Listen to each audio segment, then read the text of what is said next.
Ayan mga lods, pinakuluan natin mga lods yung ating ito yung ano natin mga lods, no? Recipe natin for today mga lods. Yan. Pinakuluan ko na siya para medyo lumambot-lambot na siya mga lods. Pero yung unang kulo niya mga lods, itatapon natin, no? Para palitan natin siya ng bago, para yun ang magbibigay sa kanya ng ano mga lods, no? Para hanggang siya ay lumambot na. Ito ay ano mga lods, no? Simpleng ulam lang naman, no? At baka ito mga lods, papakuluan na natin para lumambot siya. So ayan, ito unang kulo niya mga lods, no? Tapon natin yan ngayon, tapos palitan natin ng bago. So ayan mga lods, at samahan nyo ako mga lods, no? Hanggang sa magkaroon ano yung ating recipe for today mga lods. Okay?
Ang ulam sa asin, lagyan natin asin.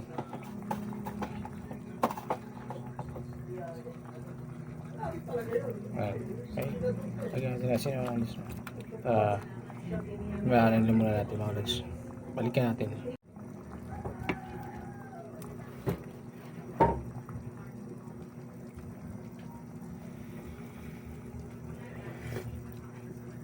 Wow, yummy.